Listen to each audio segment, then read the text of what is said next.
ॐ विश्वं दर्पणदृश्यमाननगरी तुल्यन्निजान्तर्गतं पश्यन्नात्मनि मायया बहिर्योद्भूतं यथा निद्रया यस्साक्षात् कुरुते प्रबोधसमये स्वात्मानमेवाद्वयं तस्मै श्रीगुरुमूर्तये नमः इदं श्रीदक्षिणामूर्तये बीजस्यान्तरिवाङ्कुरो जगदिदं प्राङ्निर्विकल्पं पुनः मायाकल्पितदेशकालकलना वैचित्रचित्रीकृतं मायावीव विजृम्भयत्यपि महायोगीव यस्वेच्छया तस्मै श्रीगुरुमूर्तये नमः इदं श्रीदक्षिणामूर्तये तस्मै श्रीगुरुमूर्तये नमः इदं श्रीदक्षिणामूर्तये ॐ सहना भवतु सहनौ भुनक्तु सह वीर्यङ्करवावहै तेजस्विनावधीतमस्तु मा विद्विषावहै ॐ शान्तिः शान्तिः शान्तिः सदाशिवसमारम्भां शङ्कराचार्यमध्यमाम् अस्मदाचार्यपर्यन्तां वन्दे गुरुपरम्पराम्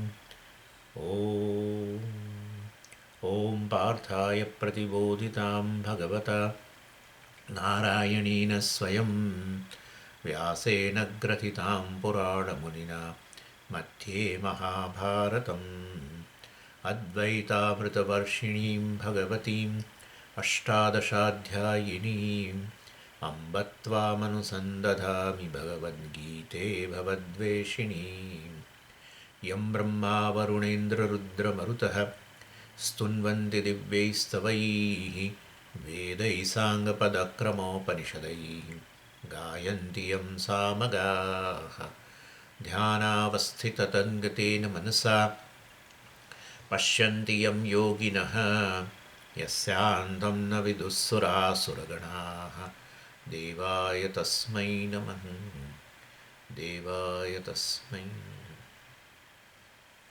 એટલે 15મા અધ્યાયનો આપણે સાર શરૂ કરેલો અને 15મો અધ્યાય જે છે એ આ તો આ ભગવદ્ ગીતા વેદનો સાર છે અને એટલે વેદનો જે વિષય તે જ ભગવદ્ ગીતાનો વિષય છે અને ભગવદ્ ગીતાને આપણે સ્મૃતિ ગ્રંથ કહેતા હોઈએ છીએ વેદને શ્રુતિ કહેતા હોઈએ છીએ શ્રૂયતે ઇતિ શ્રુતિ જેને સાંભળવામાં આવી છે અર્થાત જેને આચાર્યના મુખથી સાંભળવામાં આવી અથવા એવું કહી શકાય કે ઋષિઓએ આ જ્ઞાન શિષ્યોને પ્રદાન કર્યું એમના શિષ્યોને પ્રદાન કર્યું એમણે જે પ્રકારે જોયું એ પ્રમાણે એમણે પ્રદાન કર્યું એટલે શ્રૂયતે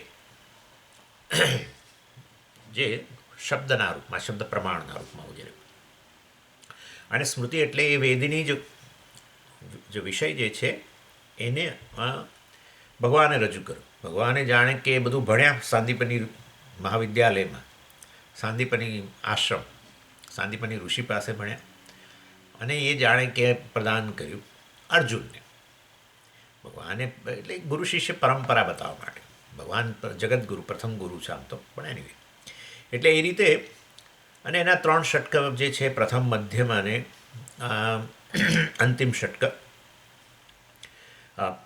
ભગવદ્ ગીતાના એમાં આ 15મો અધ્યાય જે છે એ મધ્યમ ષટકમાં છે અને પ્રથમ ષટક જે છે એનું મુખ્ય પ્રયોજન પ્રથમ 6 અધ્યાય મતલબ એનું પ્રયોજન શું ચિત્તશુદ્ધિ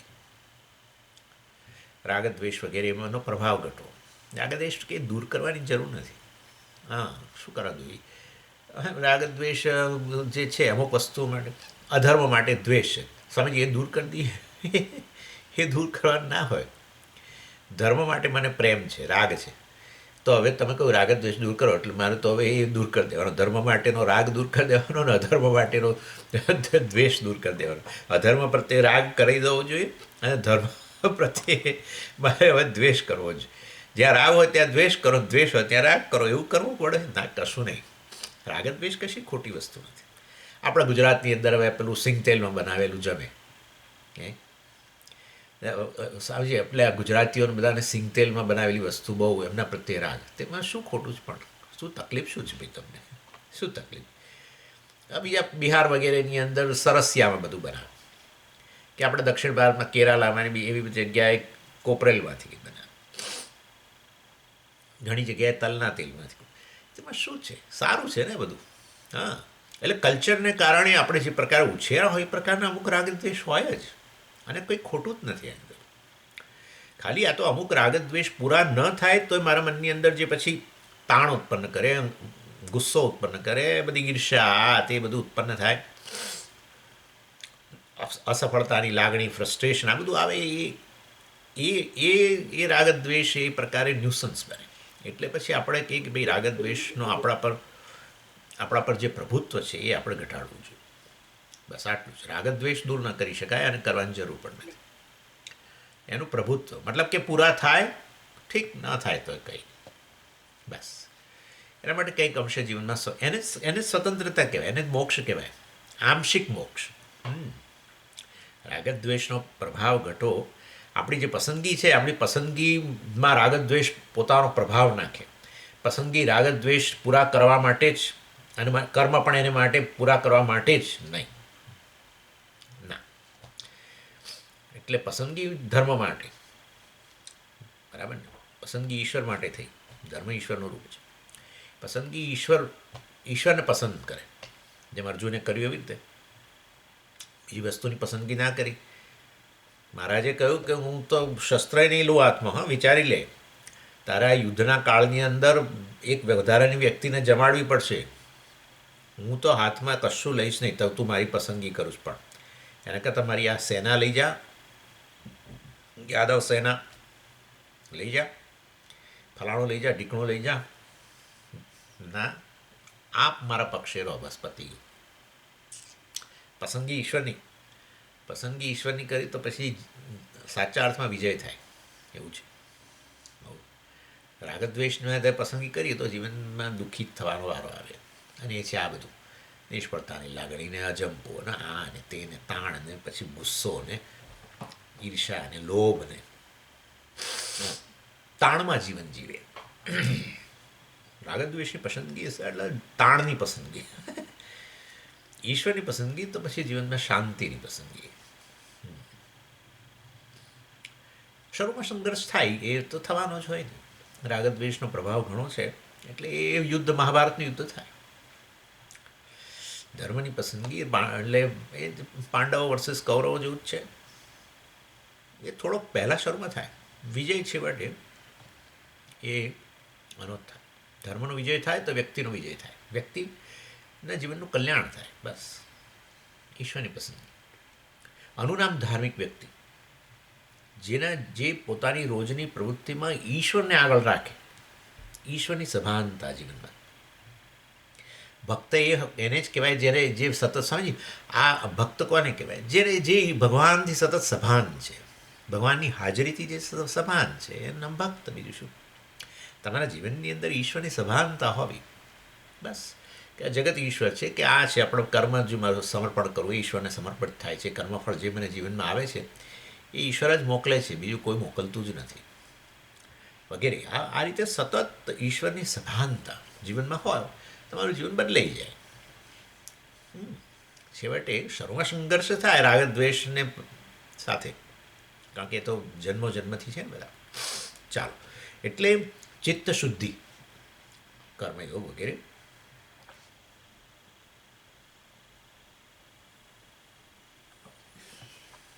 એટલે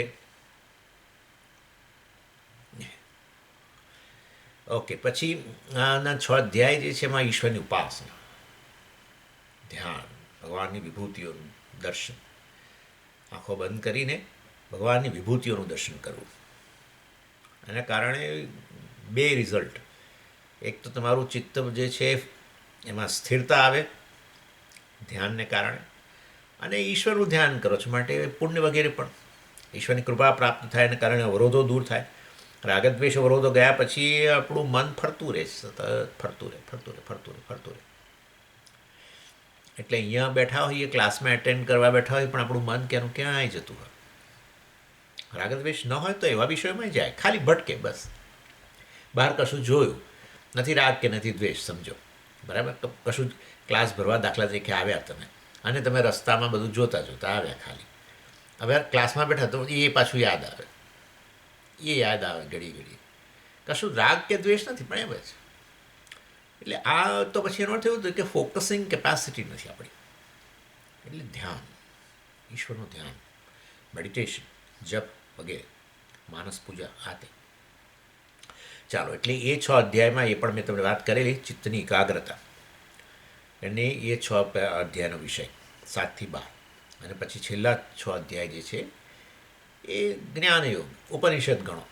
એટલે 13મો અધ્યાય, 14મો અધ્યાય જ્ઞાન સાથે સંબંધિત, 14મો અધ્યાયની તો મેં આપણે વાત પણ થઈ કે એમાં જ્ઞાનીનું વર્ણન છે, વાત થઈ ને આપણે. અને પછી આ 15મો અધ્યાય ઉપનિષદનો જ સાર છે. 13મો અધ્યાય તો તમે જાણો જ છો, ક્ષેત્રજ્ઞ, આત્માનાત્મ વિવેક. ક્ષેત્રજ્ઞમ ચાપી મામ વિદ્ધિ સર્વક્ષેત્રેષુ ભારત. આ સર્વક્ષેત્રની અંદર, સર્વ શરીરો, મન, બુદ્ધિ વગેરેની અંદર અભિવ્યક્ત થનારો જે છે એ એક જ છે. માટે ભલે તને એ જુદા જુદા શરીરો થકી તને જુદા જુદા જીવો જણાતા હોય, અને માટે અનેક જીવો, અનેક આત્માઓ વગેરે એવું લાગતું હોય, પણ એ સાચું નથી.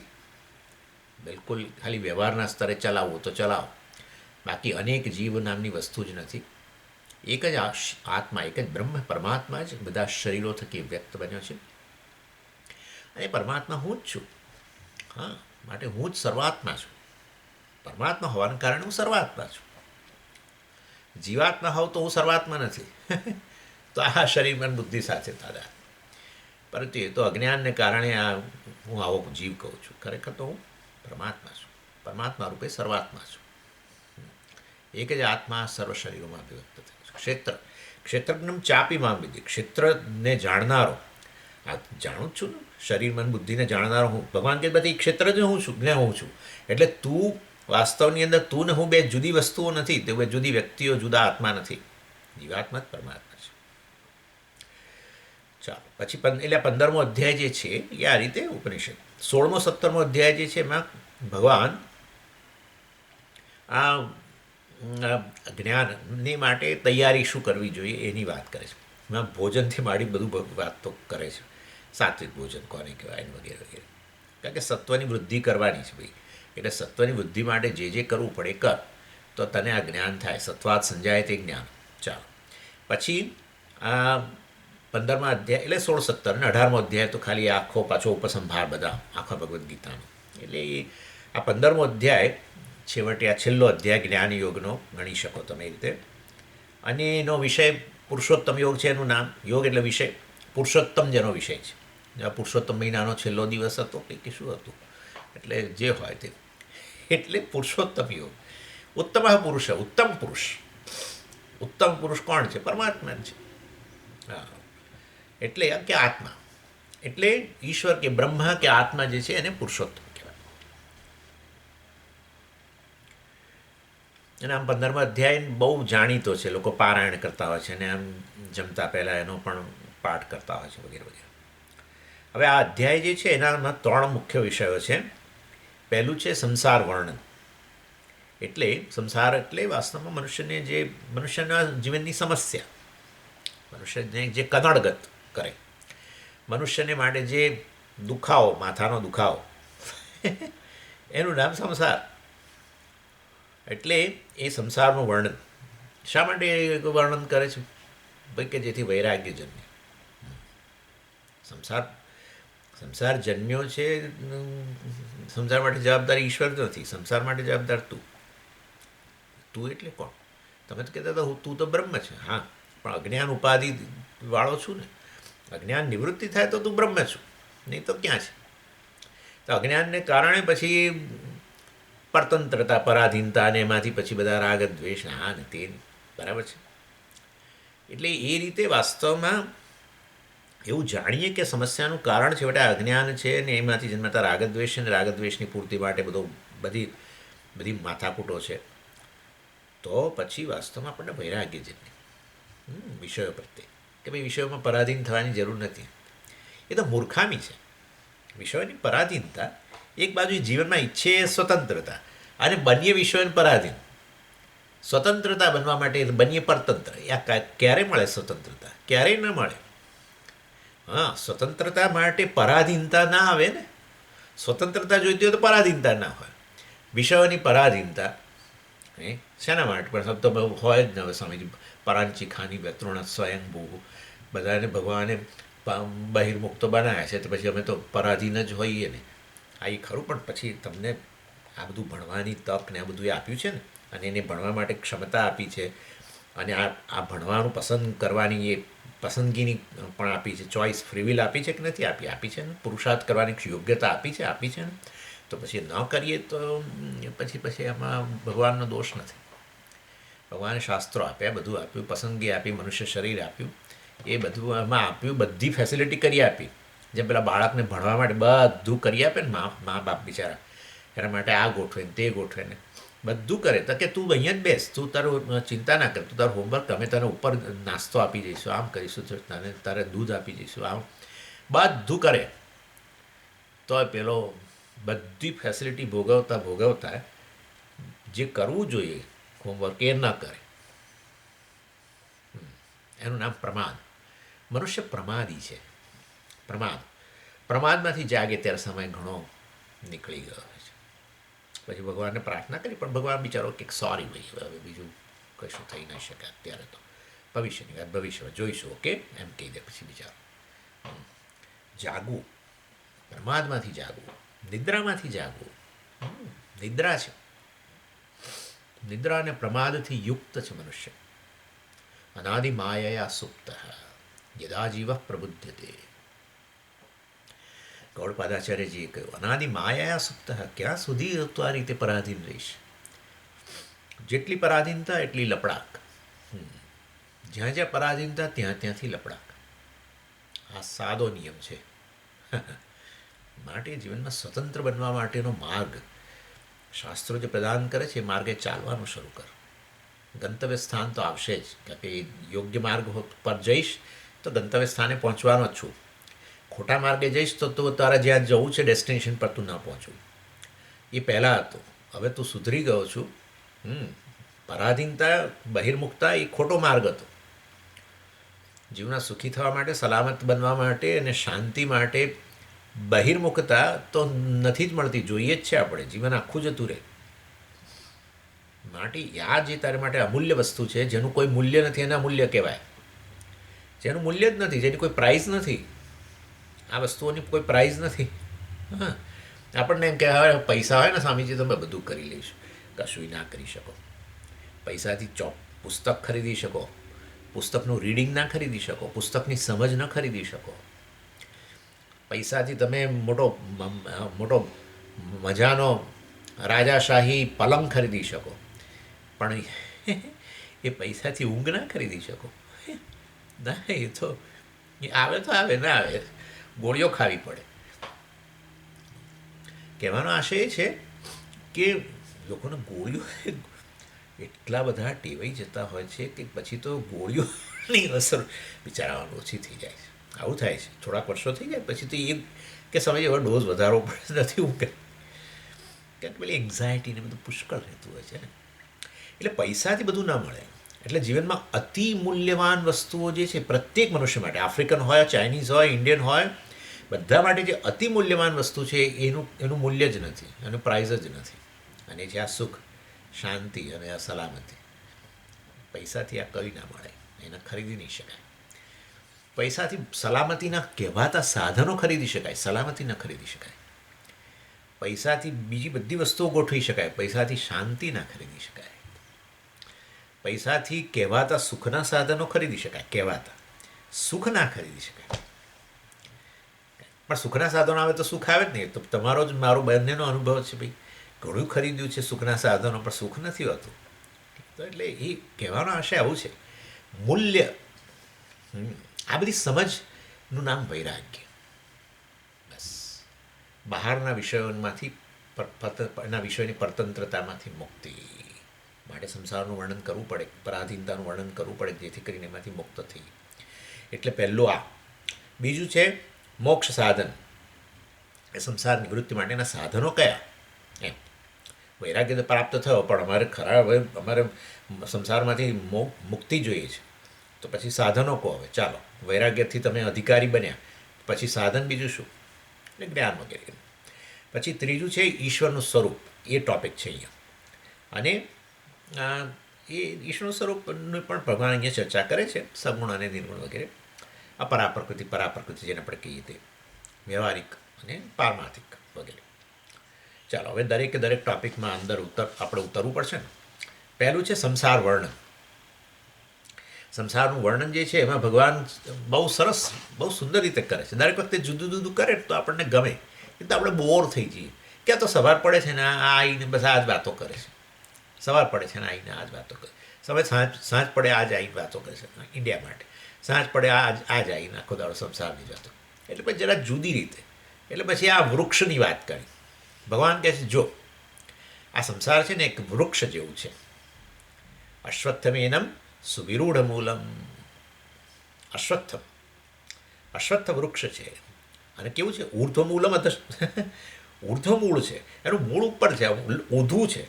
જેમ પેલું તળાવની કિનારે વૃક્ષ હોય ને, તમે તળાવમાં કેવું જુઓ, તળાવની અંદર જુઓ વૃક્ષ કેવું હોય, દેખાય આખું વૃક્ષ, સપાટી એકદમ ચોખ્ખી હોય ને સજે પવન વગેરે ના હોય તો તમે આખું વૃક્ષ એકદમ ક્લિયર જોઈ શકો અંદર, પણ ઊંધું. એવી રીતે આ સંસાર વૃક્ષ છે જેનું મૂળ ઊર્ધ્વ છે, ઉપર ઈશ્વર પરમાત્મા ઊર્ધ્વ, અને બધી ડાળીઓને બધું નીચેની તરફ છે. અને આ ભગવાન આ જે કહે છે ને એની પાછળ એમના મનમાં કઠોપનિષદ છે. એ કઠોપનિષદ સંભાવ એમને બહુ ગમે છે. એમને રાગદ્વેષ બહુ, આમે રાગદ્વેષવાળો જ છે. લાલો જે છે રાગદ્વેષવાળો, એને પેલું પીછું ગમે, એને પેલી પંજરી ગમે, આ બધું કોઈ જાણે. એને પેલું પિતાંબર જેવું ગમે ને, એને તો બધું એના બધા ઠાઠ બહુ ગમે, બધા ઠાઠ અને સકડી બહુ ને ફલાણા બહુ ને બધું ખા જ કરે. ભગવાનને બધા બહુ રાગદ્વેષવાળો હતો. અને એ આપણને પાછું સલાહ આપે છે રાગદ્વેષમાંથી મુક્ત. એ કયા પ્રકારનું છે? આ તો દંભી લાગે છે. એનીવે, એટલે કહેવાનો આશય છે ઊર્ધ્વમૂલ અધસ્યા. ભગવાનના ઠાઠ ભગવાન માટે નહીં, તમારા માટે છે. કારણ કે આપણે છે ને, આપણે ચળકાટથી હંમેશા અંજાઈએ છીએ ને ભાઈ, એ પરાંચી ખાય ચળકાટ. જ્યાંય જોયો, ક્યાંય ચળકાટ જોયો ને આપણી આંખો સ્થિર થઈ ગઈ, ત્યાં હટતી જ નથી. પેલા કે ભાઈ ચલો હમણાં કંઈક એક્સિડન્ટ થઈ જશે રસ્તામાં, તમે શું બાઘા મારો છો? આપણી હટે નહીં જલ્દી. ચળકાટ, વિષયોનો ચળકાટ. ભગવાન કે લે આ બધા વિષયો, ચળકાટવાળા વિષયો હું જ ધારણ કરું છું. હવે મારી બહાર નજર ના કરતો, અહીંયા નજર કર. હા, એ આશય છે આખો. એ ડાકોર હોય, શ્રીનાથજી હોય, જ્યાં હોય, આ છે આ પર્પઝ આખો. કે એ બધો ચળકાટ અહીંયા છે, એનો આશ્રય હું છું, એનું અધિષ્ઠાન હું છું. એ ગણ વિષયોમાં તને ચળકાટ દેખાય છે, ચળકાટ હું છું, હું જ એનો અધિષ્ઠાન છું. નજર અહીંયા રાખ. અને એટલા માટે જ્યારે જઈએ શ્રીનાથજી ત્યારે લોકો બિચારા કચડાતા હોય, પણ ભગવાન તરફ જ નજર હોય. ડાકોર જાઓ, ભગવાન તરફ જ નજર હોય. બીજા પેલા આગા પાછા આપણને બોલાવે કશું, ફલાણા આવ્યા છે, ભાઈ પેલા આવ્યા છે, આપણા પડોશી અહીંયા આવ્યા લાગે, દર્શન કરો. અત્યારે ભગવાન, હા, એને બધી માળાઓ ને હા, અદ્ભુત. જગતમાં જ્યાં પણ ચળકાટ છે, એક તો વિભૂતિઓના રૂપમાં કહ્યું ભગવાને, જગતમાં જ્યાંય ચળકાટ છે હું છું, પ્રભાવિત ન થા. અને પ્રભાવિત થવું તો તું ઈશ્વર છે અથવા ઈશ્વરનો ચળકાટ છે તો તું મારાથી પ્રભાવિત થઈશ, મારાથી પ્રભાવિત થઈશ તો તારું કલ્યાણ થઈ જશે. That's it. ઈશ્વરથી જ જો તું આકર્ષિત થઈશ. વિષયો તરફ નજર છે, પણ વિષયો છેવટે ઈશ્વરની જ અભિવ્યક્તિ છે, વિભૂતિ છે, જાણીશ તારું કલ્યાણ થઈ જશે. માટે કેવું સુંદર વિચારો કે આપણા મંદિરો વગેરેની અંદર કે પૂજાઓની અંદર બધો જે બધા પાંચે પ્રકારના વિષયો, સુગંધવાળા ને સ્વાદવાળા ને સુંદર વસ્ત્રો, વાઘા ને ફલાણું નીકળું, દ્રશ્ય વસ્તુઓ, પાંચ ઇન્દ્રિયોના પાંચ પ્રકારના ચળકાટના વિષયો બધા એક જ જગ્યાએ. છેવટે સ્વાદના વિષયો, એટલે લોકો અન્નકૂટના દર્શન કરવા જાય. પણ એટલે કહેવાનો આશય છે ઘણાને અન્નકૂટના દર્શન શું શું બનાવ્યું છે ભગવાન આગળ મૂક્યું છે એમાં હોય. હા, આઈ કેન અન્ડરસ્ટેન્ડ. એટલે આ રિસેપ્શન બહુ જ ભાઈ આમાં શું છે કે આ અહીંયા સ્પીડ ઇન્ટરનેટ સ્પીડ મેં ચેક કરી, બહુ જ લો છે. હું અત્યારે અહીંયા રાલેમાં છું, નોર્થ કેરોલિના. અને છે એવું, એટલે વધારે તકલીફ થાય તો મને કહો, તો પછી આપણે અટકાવી દેવો પડશે ક્લાસ, કારણ કે એમાં તો બીજો કોઈ અત્યારે તો મારી પાસે ઉપાય નથી જડતો કે મેં પહેલાં 7 વાગે સ્પીડ ચેક કરી અહીંયા, પણ બહુ જ લો છે. હું અહીંયા પહેલે માળે છું અત્યારે, જમનાગરમાં છું હું. અને મેં બારણું ખુલ્લું રાખીને બધું કર્યું, પણ આ જ સ્પીડ છે. એટલે હવે જુઓ ત્યાં સુધી, નહીં તો પછી છે એકવાર સાંભળી લેજો, આ રેકોર્ડ કરી જ રહ્યો છું અત્યારે. એનીવે, એટલે આ ઉર્ધ્વમૂલ કઠોપનિષદમાંથી ભગવાને આ વસ્તુ લીધી. કઠોપનિષદ બીજા વસ્તુ પણ ભગવાને પહેલાં લીધી જ છે, બીજા અધ્યાયની અંદર. હંતાચેત મન્યતે હંતુમ હતશ્ચેત મન્યતે હતમ ઉભૌ તૌ ન વિજાનીતઃ નાયમ હંતિ ન હન્યતે. એ જ વસ્તુ ભગવાને જે કઠોપનિષદમાં છે એ મંત્ર ભગવાને બીજા અધ્યાયમાં કોટ કર્યો, એક્ઝેક્ટલી એ જ કોપી પેસ્ટ કર્યો. યેનમ વેત્તિ હંતારમ યશૈનમ મન્યતે હતમ ઉભૌ તૌ ન વિજાનીતઃ નાયમ હંતિ ન હન્યતે. ન જાયતે મ્રિયતે વા કદાચિત, ભગવદ્ ગીતા. ન જાયતે મ્રિયતે વા કુતશ્ચિત. હા, એ જ વસ્તુ. એટલે અહીંયા આ લઈ આવ્યા ભગવાન કઠોપનિષદમાંથી. ઊર્ધમૂલ અવાક્ષાખ એશ્વ અશ્વત્થ સનાતન તદેવ શુક્રમ તદ્બ્રહ્મ તદેવામૃતમ તદેવામૃતમ ઉચ્યતે તસ્મિન લોકાશ્રિતા સર્વે તદુનાત્યેતિ કશ્ચન એતદ્વૈ તત. યમરાજાએ કહ્યું ઊર્ધમૂલ અવાક્ષાખ, જેનું મૂળ ઊર્ધ્વ છે, અવાક નીચેની તરફની ડાળીઓ છે. એશ અશ્વત્થ, અશ્વત્થ વૃક્ષ. એટલે ભગવાન એ જ ઉપમા અહીંયા 15મા અધ્યાયમાં લીધી કે આ જગત જે છે એક વૃક્ષ જેવું છે. અને કેમ એને વૃક્ષ સાથે સરખાવે છે ભગવાન? સંસારનું વર્ણન કરવા માટે વૃક્ષની ઉપમા લીધી. શા માટે? તો એનો અર્થ કે વૃક્ષ અને સંસાર જગત એની વચ્ચે કંઈક સામ્ય હોવું જોઈએ, સાદૃશ્ય હોય તો જ ઉપમા અપાય. એટલે એ હવે આપણે કોમન ફીચર જે છે બેના, એ આપણે પહેલાં જોઈ લઈએ. આ પહેલા ટૉપિક. કયો પહેલો ટૉપિક? સંસાર વર્ણન. એ ટૉપિકમાં આપણે આ પહેલું વસ્તુ જોઈ લઈએ કે ભગવાને વૃક્ષ સાથે સરખાવ્યું જગતને, તો એમાં સમાનતા હોવી જોઈએ. કયા અંશમાં સમાનતા છે, કેટલા અંશમાં સમાનતા છે જોઈએ. પહેલું છે મહત્ત્વ, મોટું. અશ્વત્થ વૃક્ષ બહુ જ મોટું, જાણો છો તમે, બરાબર ને? અશ્વત્થ એટલે આમ પીપળો, ઘણી વાર લોકો વડ કહેતા હોય છે. એટલે અશ્વત્થ વૃક્ષ જે છે ઘણું વિશાળ વૃક્ષ, અને આ અનેક ડાળીઓ ને એની અંદર પેટા ડાળીઓ ને એમાંય ડાળીઓ ને એમાં ડાળીઓ ને એમાં બધા પાછા પાંદડા લટકતા. આ જગતમાં એવું જ છે. જગતમાં આવું છે. પ્રત્યેક જે જન્મ્યો એ ડાળીઓ, થોડી ડાળીઓવાળો જન્મ્યો પહેલાં, પછી આગળ જતાં વધારે બીજી ડાળીઓ અંદર આવી, બીજા સંબંધો, પછી એમ બીજા આગળ સંબંધો. હા, હવે તો સંબંધી થઈ ગયો. પહેલાં બાળક કહેવાતો હતો, હવે એને સંબંધી કહેવાય. બાળકને સંબંધી નથી કહેતા, પણ મોટો થયો અને લગ્ન થયા એટલે તો સંબંધિત થઈ ગયો. સમજે? મેં તો અમારે તો આટલા સંબંધીઓ છે. હા ભાઈ, બરાબર છે. સમ્યક બધ્યતે અનેન, આની સાથે સારી રીતે બંધાઈ ગયા. આવે પેલા ભાઈ લગ્ન કર્યા એની સાથે એ દીકરીના પક્ષના જેટલા રિલેટિવ હતા બધા આના રિલેટિવ થઈ ગયા. અને દીકરી આ ભાઈ સાથે લગ્ન કર્યા તો આ ભાઈના જે બધા કાકા મામા ફલાણા ઢીકણા આ તે બધા પેલા બેનના સંબંધી થઈ ગયા. એટલે મોટું સંસાર. અને પછી આગળ પાછા બીજા સંબંધો, પછી એવા દીકરો આવે, દીકરો દીકરી આવે, વળી એ પાછું એના મિત્રો, એની સાથે આપણે સંબંધ, અને વળી પછી એના લગ્ન થયા, વળી સંબંધ. ઓહો, જ્યાં સુધી વૃદ્ધ થવું ત્યાં સુધી તો ડાળીઓ ડાળીઓ ડાળીઓ ડાળીઓ ડાળીઓ ડાળીઓ ડાળીઓ, પેટા ડાળીઓ પેટા ડાળીઓ.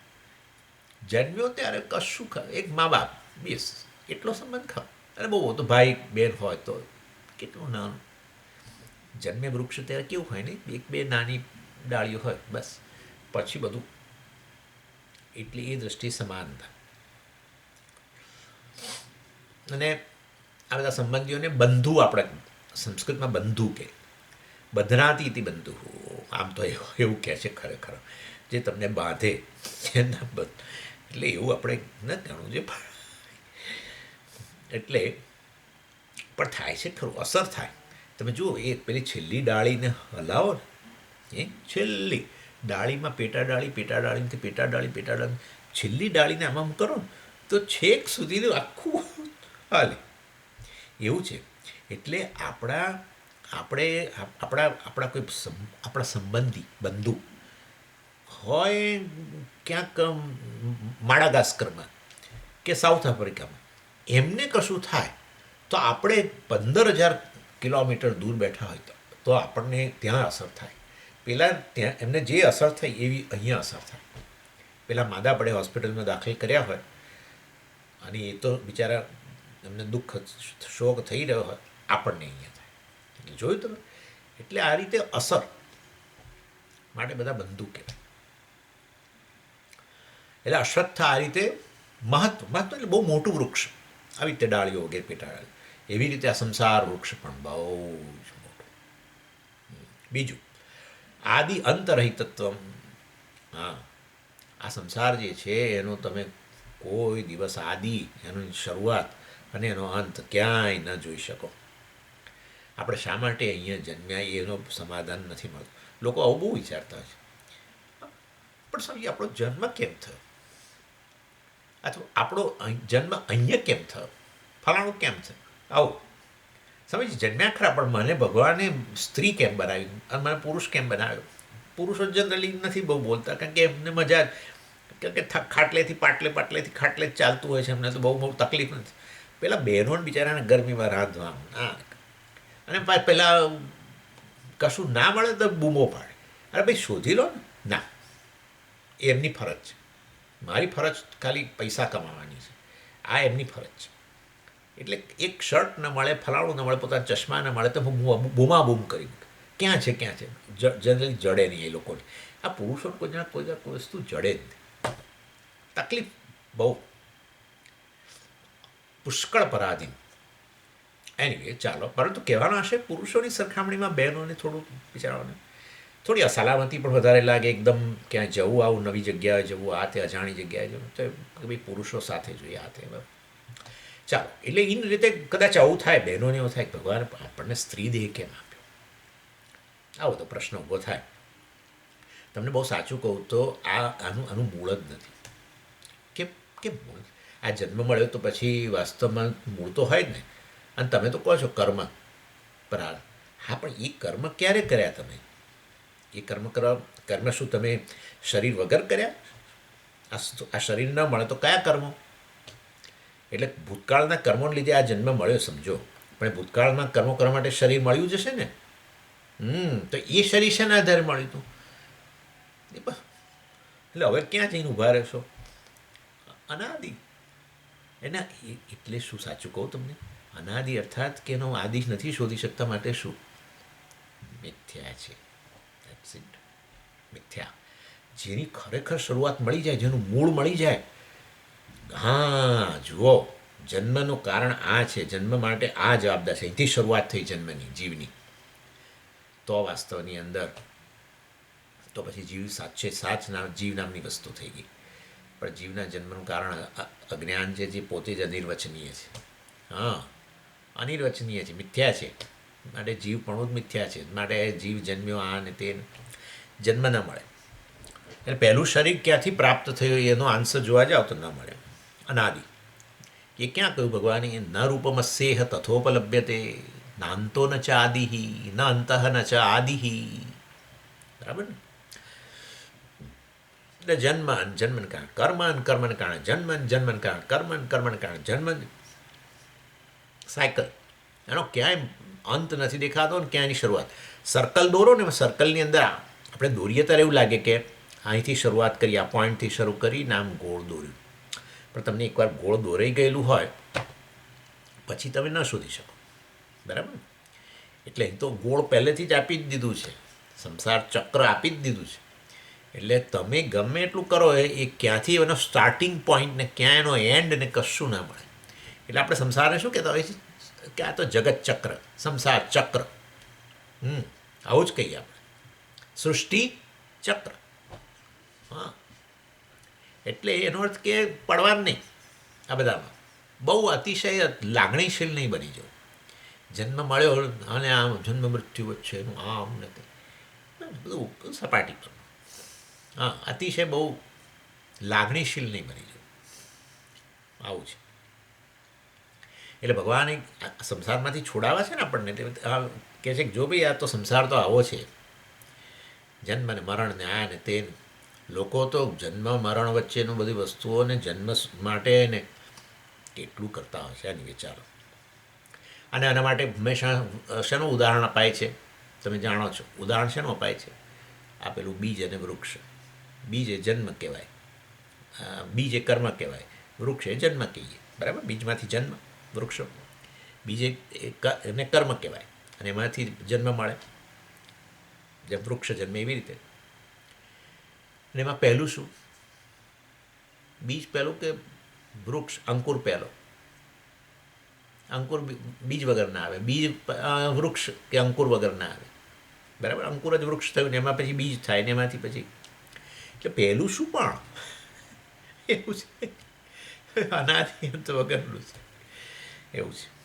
ચાલો, એટલે પછી આદિ અંતરહિત ભગવાને કહ્યા પછી હવે આપણે ત્રીજો પોઈન્ટ શું ગણવાનો? અનિર્વચનીય છે બધું. બસ, અનિર્વચનીય એટલે મજા કરવા માટે છે. બસ, અનિર્વચનીય વસ્તુ હોય ને મજા કરવા માટે, કારણ કે એ સાચું નથી અને એ શૂન્ય છે એવું એ નથી. બસ એનું નામ અનિર્વચનીય. સાચું એ નહીં અને જે શૂન્ય એ નથી. શૂન્ય હતો અનુભવ ન થાય, પણ અનુભવાય તો છે જ બધું. જન્મ કર્મ ને આ બધું જગતને બધું અનુભવાય છે, તો પછી શૂન્ય તો ન જ બોલાય. સારું, તો ભાઈ સાચું થઈ ગયું, અનુભવાય છે માટે છે ને માટે હોય તો પછી સાચું જ હોય. ના, એવું એ નથી. બસ આ વચ્ચેની વ્યવસ્થા. મેં કહ્યું છે ને, મેજિકની વાત કરીશ તમને. માંડુ કે કારિકાની અંદર આ વસ્તુ કાર્યકારણવાદ બહુ આચાર્ય જે એના પેલા શું કહીએ આપણે, એનો આ કાર્યકારણવાદને એટલો બધો ધ્વસ્ત કરી નાખે છે. હા, આનું આ કારણ છે, આનું પેલું કારણ છે, કેટલા બધા અંદરો અંદર તકલીફ. આનું કારણ આ જ છે, આ વ્યક્તિ આવી છે ને એનું કારણ આ છે, એનું પેલાનું કારણ પેલું છે ને પેલાનું પેલું છે. છોડો, આ કશું સાચું નથી. અને એટલે જ આ લોકો જગતની અંદર, વૈજ્ઞાનિકો જગતના અંદર ઊંડા ઉતરે છે ને, તો એ લોકોને વધારે મિસ્ટરી લાગે છે બિચારાઓ. હા, જેમ એ લોકો ઊંડા ઉતરે સપાટી પર તો જોયું કે ભાઈ આ એક વસ્તુ છે, દાખલા તરીકે, બરાબર, મોબાઈલ. પણ હવે અંદર ઊંડા ઉતરો તમે, આ શું છે, એનું સત્ય શું છે? સત્ય તો સ્વામીજી મટીરિયલ જ છે ને. ના, અંદર ઉતરો, હજુ અંદર ઉતરો, અણુના સ્તરે, પરમાણુ સ્તરે, પછી હજુ અંદર ઉતરો. પછી તો જેમ ઊંડા ઉતરે ને એમ અંધકાર વધારે જણાય છે એમને. લાઇટ ઓછી હે ને, ઊંડા જ તો અંધકાર વધારે. એટલે વૈજ્ઞાનિકો બિચારા બહુ નરમ થઈ જતા હોય છે. જે સાચા વૈજ્ઞાનિકો છે, જે લોકો ખૂબ ઊંડા ઉતરેલા છે, એમની બુદ્ધિશક્તિને કારણે એ લોકો અતિ નમ્ર હોય છે. એ લોકો જાણે છે કે અંદર ઉતરી એમ નવા ક્ષેત્રો બહાર આવે છે. શેના? અજ્ઞાનના ક્ષેત્રો. ઓ માય ગોડ, એમ થાય છે એમને. અજ્ઞાનનું નવું ક્ષેત્ર, પછી એની અંદર ઉતરે તો વળી પાછું બીજું કંઈક અજ્ઞાનનું ક્ષેત્ર. અજ્ઞાન એટલે પોતાના માટે જે વિષયનું અજ્ઞાન છે. અને એટલા માટે છેવટે એક સિદ્ધાંત આવ્યો. જેમ આપણે બધા સિદ્ધાંતો ભણી ગયા ફિઝિક્સમાં, કેમેસ્ટ્રી, બધે ખબર તમને આપણે ભણતા હતા, બોઇલનો નિયમ ને પેલા પાસ્કલનો નિયમ ને ફલાણાનો નિયમ ને પેલા બાયોલોજીમાં આવે ડાર્વિનના સિદ્ધાંતોને. એવી રીતે પછી આ બધા ભૌતિકશાસ્ત્રીઓએ એક સિદ્ધાંત શોધ્યો અને એ સિદ્ધાંત છે અનિશ્ચિતતાનો સિદ્ધાંત. હા, હાઇઝનબર્ગ નામનો વૈજ્ઞાનિક, બહુ જ બ્રિલિયન્ટ વૈજ્ઞાનિક, બહુ જ બ્રિલિયન્ટ. એણે કહ્યું કે અનિશ્ચિતતા વધારે છે. જેમ ઊંડા ઉતરીએ જગતનું સત્ય શોધવા માટે, તેમ અનિશ્ચિતતા વધતી જાય છે. આ શું છે કહી નથી શકાતું. બસ ત્યારે વેદાંતિઓ રાજી થાય છે કે આ બધી માયાની ઉપજ છે, માયિક છે જગત, અનિર્વચનીય છે. ચાલો, પછી ચોથો પોઈન્ટ, બંને વૃક્ષ, સંસાર વૃક્ષ કે આપણું અશ્વત્થ વૃક્ષ, બંને ટકેલું હોય તો શેના કારણે ટકે? ભાઈ એ તો મૂળ હોય તો ટકે જ ને. એટલે મૂળ છે જેને કારણે ટકેલું છે. હવે એ તો અશ્વત્થ વૃક્ષનું તો મૂળ બરાબર સમજ્યા કે હવે એ તો હોય ને મૂળ ને બધું, પણ આ સંસાર વૃક્ષનું મૂળ શું છે? ભાઈ સંસાર વૃક્ષનું મૂળ ઉર્ધ્વ કહ્યું ને, ઉર્ધ્વ મૂલમ. એટલે ઈશ્વર જ કે આ બ્રહ્મા એનું મૂળ છે. વૃક્ષનું અસ્તિત્વ, વૃક્ષની સમગ્ર વૃક્ષનું અસ્તિત્વ જે કોને આભારી છે? સત, પરમાત્માને આભારી છે. બધાની અંદર સત જે છે એને જ આપણે સત્ય કહીએ છીએ. એટલે એ સત જ વાસ્તવમાં જે જવાબદાર છે, સત જ એનું મૂળ છે, અર્થાત બ્રહ્મ એનું મૂળ છે. અને ઉર્ધ્વ એટલે કહ્યું કે એ જ્ઞાનનો વિષય ન બની શકે. મૂળ કોઈ દિવસ જ્ઞાનનો ન વિષય બને. મૂળ તો અંદર હોય ને, જમીનની અંદર હોય, કોઈ દિવસ તમારા દર્શનનો વિષય ન બને. હા, વૃક્ષ આખું દર્શનનો વિષય બને, પણ એનું જે મૂળ છે જેને ટકાવે છે એ ન બને. એવી રીતે બ્રહ્મા પણ એ જ્ઞાનનો વિષય નથી, એટલે ઇન્દ્રિયો વગેરેના જ્ઞાનનો વિષય નથી એમ. એ રીતે પણ એને સરખાવાય છે. પછી પાંચમું, બંને સંસાર વૃક્ષ કે અશ્વત્થ વૃક્ષ શાખાઓ બધી ધરાવે છે. અશ્વત્થ મેં કહ્યું તમને હમણાં ઘણી બધી શાખાઓ છે. સંસાર વૃક્ષમાં પણ આવી રીતે ઉર્ધ્વ ને પછી મધ્યની શાખાઓ ને પછી અધો શાખાઓ ને બધું હોય છે. એટલે આ બધા ભુવનો છે ને, બધા 14 ભુવનો, એ આ બધી શાખાઓ. અને પછી 14 ભુવનોમાં પછી જુદા જુદા શરીરો, એ બધા શાખાઓની અંદર. કયા 14 ભુવનોમાં અમુક તમે જાણો છો. ઉર્ધ્વલોક કયા? એટલે ઉર્ધ્વ શાખા, ઉપરની શાખાઓ. પછી આ મધ્યમાં જે છે એ બધી આપણે આ મનુષ્ય લોકને મધ્યમ શાખા કહેવાય. અને પછી અધોલોક, અધોલોક જે છે બધી નીચેની શાખાઓ વૃક્ષની.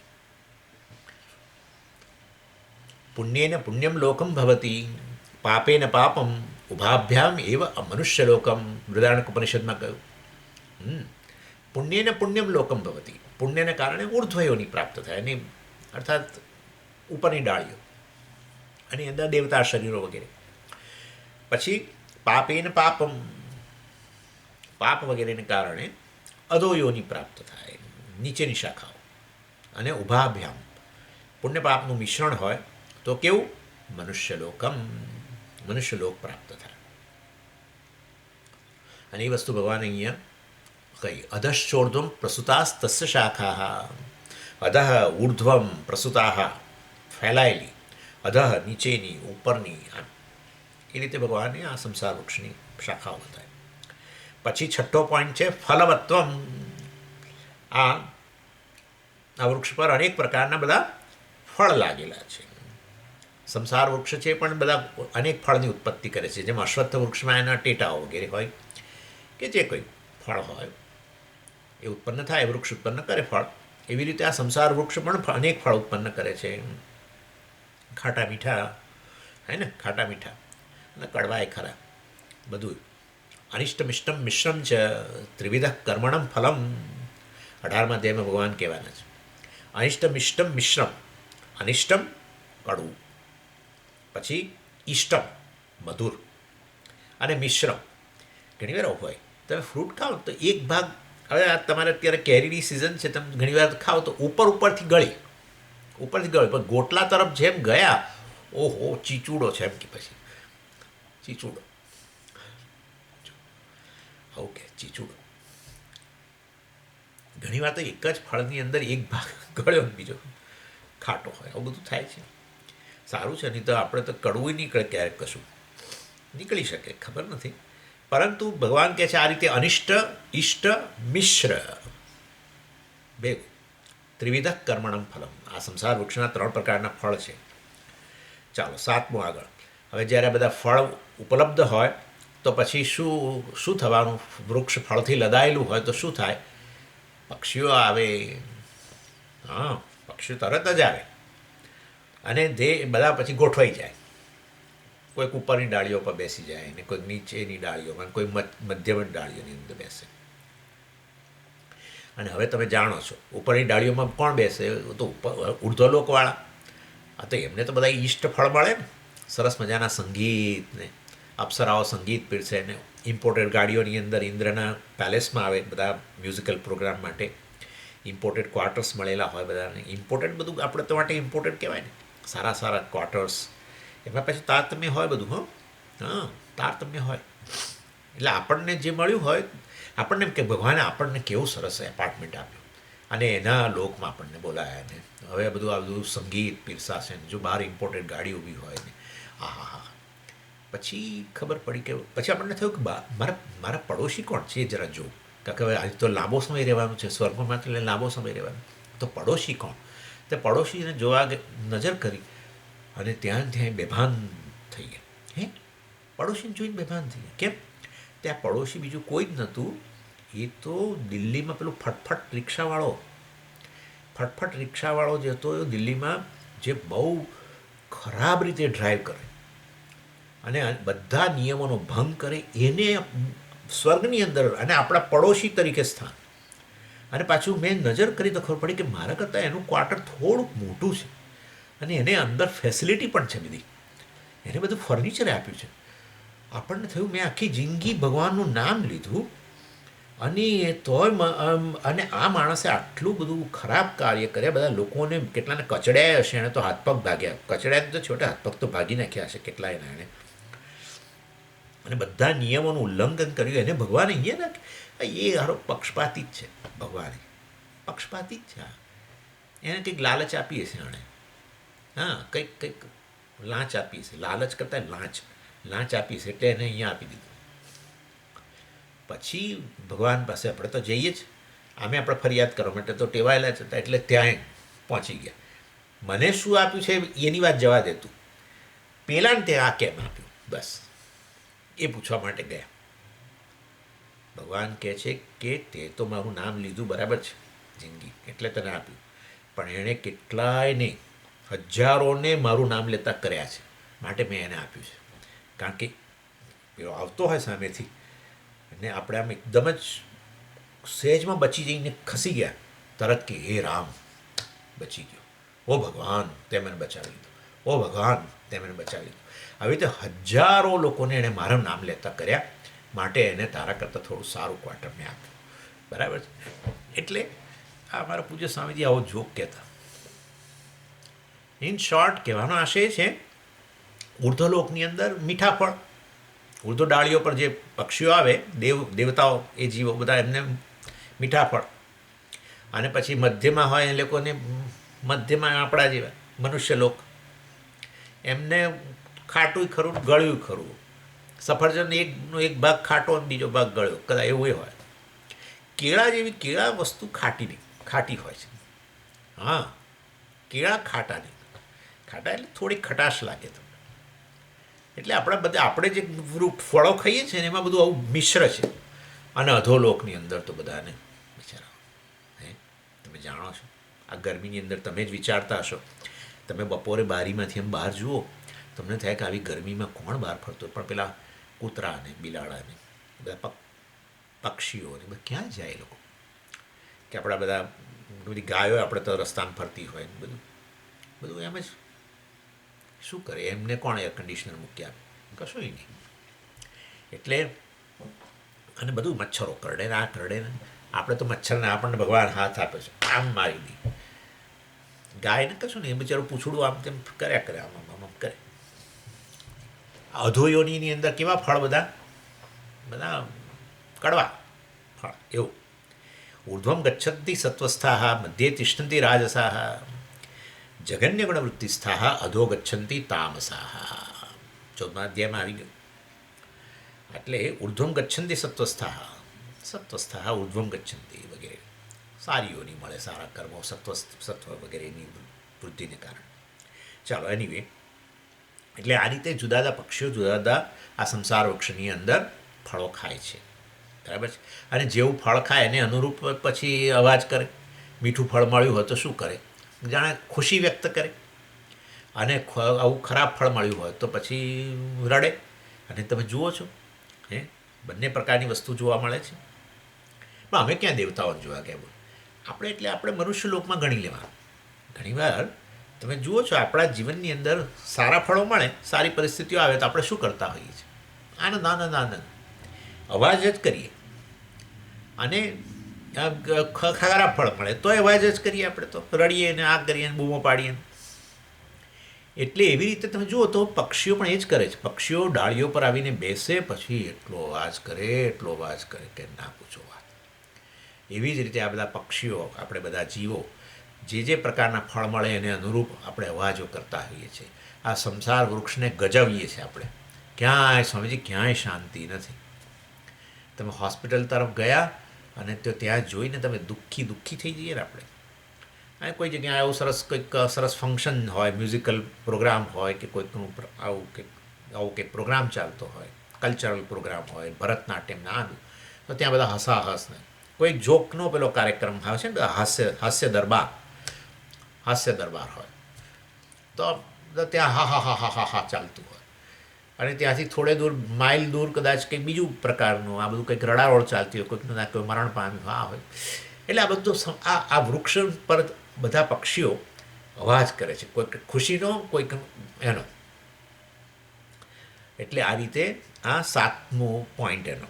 8મો પોઈન્ટ શું છે કે પેલું વૃક્ષ જેમ પવનની અંદર આમથી આમ હાલે, ખૂબ પવન હોય ત્યારે, એવી રીતે આ સંસાર વૃક્ષને પણ હલાવે છે કોઈક. અહીંયા પણ સંસાર વૃક્ષ પણ આ જુદી જુદી દિશાઓમાં હાલે છે. અને કોણ છે એનો આ સંસાર વૃક્ષનો પવન કયો છે?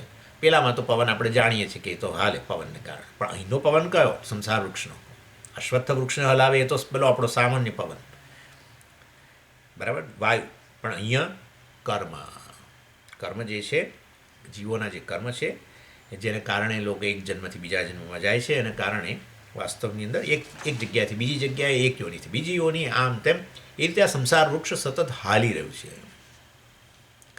દંદ્રમ્યમાણા પર્યંતિ લોકાહ અંધેન નિયમાના યથા એવ અંધાહ. એટલે વાસ્તવમાં બધા જાણે કે જીવો, મુંડકોપનિષદમાં કહ્યું, દંદ્રમ્યમાણા પર્યંતિ મૂઢાહ, એકચ્યુઅલી પર્યંતિ મૂઢાહ, આ મૂઢ લોકો દંદ્રમ્યમાણા, અર્થાત વાસ્તવની અંદર આ એક જગ્યાએથી બીજી જગ્યાએ સંસારીઓ બિચારા એક જન્મમાંથી બીજા જન્મમાંથી ક્યારેક ઉર્ધ્વ ડાળી પર, ક્યારેક નીચા ડાળી પર, આમ સંસાર વૃક્ષ સતત હાલી રહ્યું છે. આ કર્મરૂપી પવનને કારણે સતત હાલી રહ્યું છે. અને પછીનો પોઈન્ટ છે કે એક સરસ, આપણને આટલું બધું આ વર્ણન થઈને હવે તો વૈરાગ્ય જન્મ્યો. એટલે પછી કહ્યું કે જો હવે તમને વૈરાગ્ય જન્મ્યો હોય તો આ સંસાર વૃક્ષનો તમે છેદી શકો છો. એટલે જ અમે એને વૃક્ષ સાથે સરખાવ્યું છે, કારણ કે એને છેદી શકાય. વૃશ્ચનાત વૃક્ષ, વૃશ્ચ ધાતુ છે, એના પરથી વૃક્ષ શબ્દ બન્યો છે. વૃશ્ચ એટલે છેદવું, અને એ એક જ વસ્તુ છે જેને છેદી ના શકીએ આપણે, એના માટે શબ્દ વાપરીએ છીએ, અને એ છે વૃક્ષ માટે. વૃક્ષને છેદી શકાય છે. એટલે ભલે અનાદિ રહ્યા, પેલું વૃક્ષ પણ છેદી શકાય, અશ્વત્થ વૃક્ષ, એવી રીતે આ સંસાર વૃક્ષને પણ છેદી શકાય છે. અનાદિ છે પરંતુ અનંત નથી. તમે છેદવા માટેનો ઉપાય ભગવાન આગળ બતાવે છે, જ્ઞાન વગેરે, કારણ કે આ બધું અજ્ઞાનમાંથી છેવટે આવેલું છે.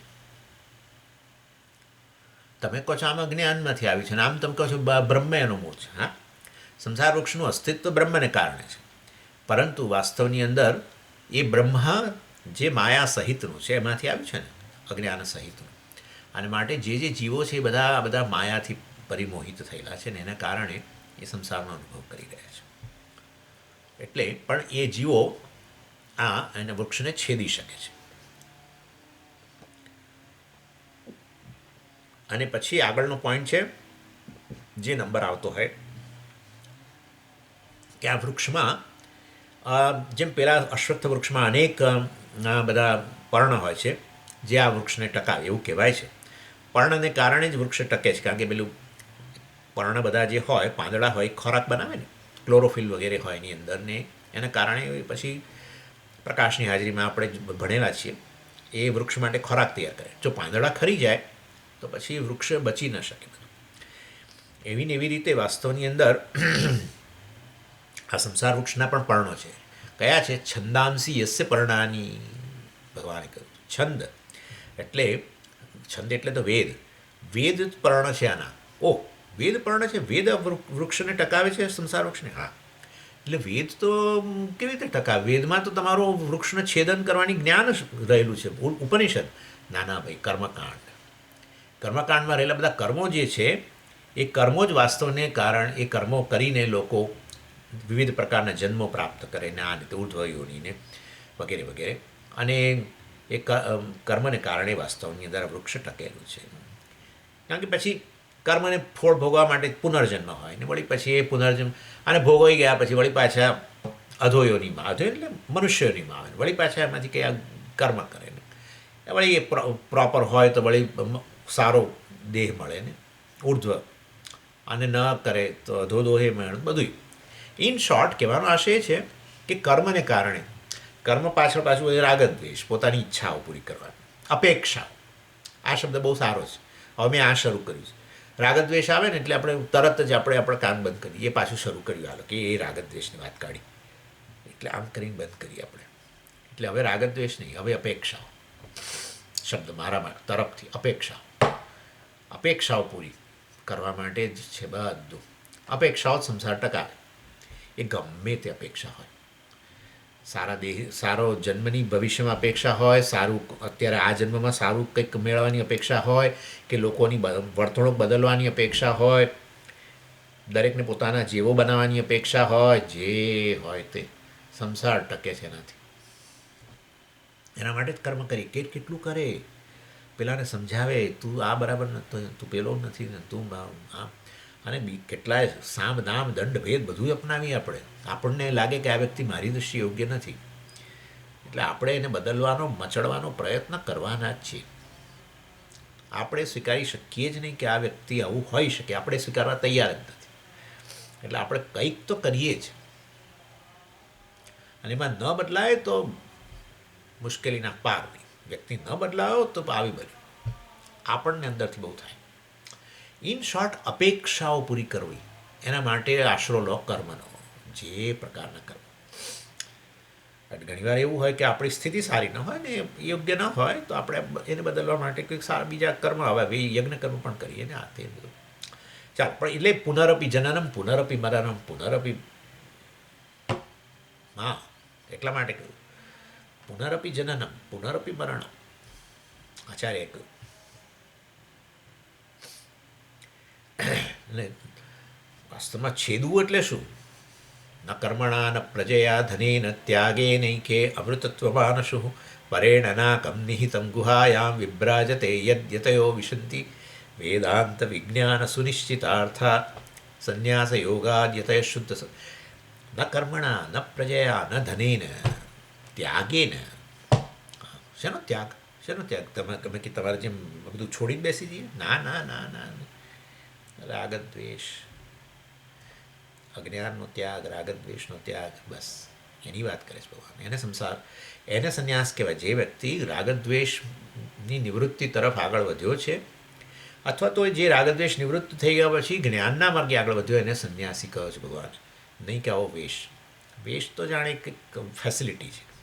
કોઈક આવી રીતે અનુકૂળ હોય તો આવી રીતે વેશ પણ બદલી શકે, પણ ન અનુકૂળ હોય. પણ મુખ્ય વસ્તુ સંન્યાસ ભગવાન માટે જ્ઞાન કર્મ સંન્યાસ નહીં, જ્ઞાન કર્મ સંન્યાસ છે ભગવાન માટે. હા, ચોથો અધ્યાય. જ્ઞાનીન કર્મ સંન્યાસ. જ્ઞાનથી કર્તૃત્વ વગેરેનો જે બાદ થઈ જાય એ મુખ્ય છે. એટલે વ્યક્તિ જે, એટલા માટે ભગવાન ચોથા અધ્યાયમાં કે પાંચમા અધ્યાયમાં ભગવાન કહે છે મારી દ્રષ્ટિએ પેલો આવો સંન્યાસી અને પેલો કર્મયોગીમાં કોઈ ભેદ જ નથી. ભગવાન કહે છે હું તો બંનેને નિત્ય સંન્યાસી જ ગણું છું. ભગવાન કહે છે આવું. અને એ ભગવાન કદાચ એવું નહીં કહેતા હોય, પણ તમે આવું ઇન્ટરપ્રિટ કરો છો. ના ના, તમે જુઓ, અર્જુનને છોડી જ દેવું હતું બધું અને સંન્યાસ જ જોઈતો હતો. ભગવાને ન જ ભગવાને એને જ્ઞાન આપ્યું, કહ્યું કે આ મુખ્ય સંન્યાસ છે. જ્ઞાન પ્રાપ્ત કરવાથી જે અકર્તા આત્માનું જ્ઞાન પ્રાપ્ત કરીને તો સર્વ કર્મમાંથી મુક્ત બની જવું, એ સંન્યાસીનું લક્ષણ કર્મનો ત્યાગ છે. તો આ મુખ્ય અર્થ છે એનો, જ્ઞાનથી. અને માટે એ દૃષ્ટિએ ભગવાને વાસ્તવની અંદર એનું વર્ણન એ રીતે કર્યું. એટલે કહેવાનો આશય છે જ્ઞાન વગેરેથી આ વૃક્ષનો કર્મ, પ્રજા, ધન વગેરેથી મુક્તિ ન મળે. ત્યાગથી અમૃતત્વ, અમૃતત્વ એટલે મુક્તિ. આન શુભ એટલે કે આન શિરે પ્રાપ્ત કરે. આ બધા એ આપણે જનરલી સામાન્ય રીતે પેલા સંન્યાસી ઘરે આવે ત્યારે આપણે આ એનું સ્વાગત એ રીતે કરતા હોઈએ છીએ અને આ શ્લોક બોલતા, આ મંત્ર બોલતા હોઈએ છીએ. એટલે ભગવાન પછી કહ્યું યોગારૂઢસ્ય તસ્યૈવ શમઃ કારણ ઉચ્યતે. એટલે કર્મની જરૂરિયાત છે જ, અને એ કર્મ એ પોતાનું કામ કરે, યોગ બુદ્ધિથી તું કરું, એના કારણે રાગદ્વેષ નિવૃત્ત થાય વગેરે. અને તું તું તું પરિપક્વતા પ્રાપ્ત કરું અને પછી વાસ્તવની અંદર એ વસ્તુમાંથી તું મુક્ત બનીને પછી જ્ઞાનના માર્ગે આગળ વધવું. આ બધું એ પ્રકારની સ્કીમ છે. એટલે આ થયો પહેલો ટોપિક, સંસાર વર્ણન. બરાબર. અને જતાં જતાં પૂરું થઈ ગયું. પણ આ રીતે સંસારની અંદર સતત વ્યક્તિ પેઇન ને પ્લેઝર ચાલ્યા જ કરે. અને એમાં એવું નહીં કે ભાઈ અત્યારે દુઃખ આવ્યું ને પછી સુખ. હા, અત્યારે દુઃખ આવ્યું છે ને એટલે હવે સુખ આવશે, એવો કોઈ નિયમ નથી ભાઈ.